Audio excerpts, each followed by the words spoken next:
శ్రీ గణేశాయ నమః. శ్రీ గురుభ్యో నమః. హరి ఓం. భగవత్ చింతన ఎప్పుడు చేయాలి అనే విషయం మీద ఈరోజు ఈ వీడియోలో తెలుసుకుందాం.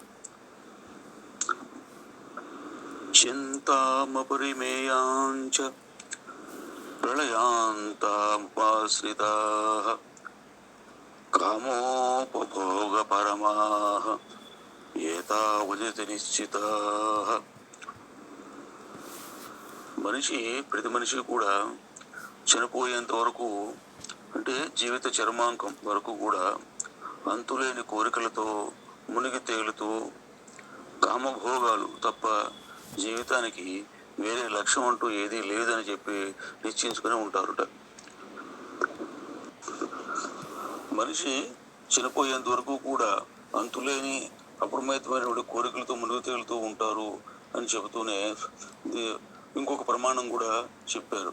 ఎట్లాగంటే, కట్లు విప్పుకున్నటువంటి గుడ్డు ముందు వెనుక చూడకుండా ఎట్లా పడితే అట్లాగా పరిగెడుతూ దానికి ఒక గమ్యస్థం లేకుండా ఇటు పడితే అటు మనుషుల మీదకి పొలాల్లోకి వెళ్ళిపోయి ఎదుర్కొంటే ఏది ఉంది అది పాడైపోతుందేమో అనే జిజ్ఞాస దానికి ఉండదు కదా, అట్లా పరిగెడుతూనే ఉంటుంది, అన్ని పాడు చేస్తూ ఉంటుంది. అట్లాగే మనిషి కూడా అంతులేనటువంటి అపరమైన కోరికలతో మునిగి తేలుతూ జీవితంలో పరిగెడుతూ ఉంటాడుట. ఎవరో ఒకరు ఆ పశువుని, ఆ గుడ్డుని హింసించో కొట్టో తాళ్లతో బంధించో అదులోకి తీసుకునేదాకా అది ఆగదనమాట. ఆ రకంగా ఊపిరి ఉన్నంత వరకు, ఓపిక ఉన్నంత వరకు అలా పరుగులు తీస్తూనే ఉంటుంది. తెగిన గాలిపటం గాలి ఎటు వేస్తే ఎలా అయితే కదిలిపోతూ ఉంటుందో అలాగే ఆ గాలిపటం కూడా ఎక్కడో ఒక చోట ఏ చెట్టు కొమ్మల మధ్యలో చిక్కుకునేదాకా ఎగురుతూనే ఉంటుంది. అదేవిధంగా మనిషి కూడా ఎగురుతూనే కోరికలతో విహరిస్తూనే ఉంటాడు. అదేవిధంగా అసుర స్వభావి అంటే రాక్షస స్వభావం కలిగినటువంటి వారికి ఎప్పుడు కూడా భగవంతునిపై విశ్వాసం ఉండదు కనుక వారికి ఎప్పుడు కూడా విషయ చింతనే ఎక్కువగా ఉంటుంది, భగవత్ చింతన కన్నా కూడా. చిన్న వ్యాపారం ప్రారంభిస్తారు, కలిసి వస్తే ఇంకా పెద్దది ఇంకా పెద్దది అని పెంచుకుంటూ పోతారు. ఇల్లు కొంటారు, స్థలాలు కొంటారు, పరిశ్రమను పెడతారు, సినిమా వాళ్ళు కట్టిస్తారు, ఆశ తీరదు.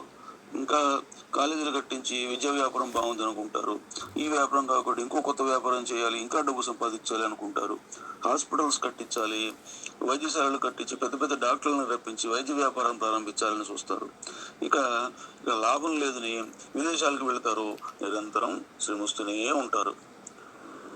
శరీరము, మనస్సు, బుద్ధి అన్నీ కూడా విశేషంతరంలోని. భార్యకు సుఖం లేకపోయినా, కొడుకులు చెప్పిన మాట వినకపోయినా, బంధువులు శత్రువులుగా మారినా ఆ జీవుడు ఆసరపల్లికలు ఊరెగుతూనే ఉంటాడు. తనంతట తాను మారడు. ఎప్పుడో భగవంతుడు దయదలిచి ఏ విమాన ప్రమాదంతోనో హార్ట్ అటాక్తోనో అతని బంధువులు చేయకపోతే అతనికి గాడి చాకరీ తప్పదు. ప్రకృతి వేసిన శిక్షను అనుభవించక తప్పదు.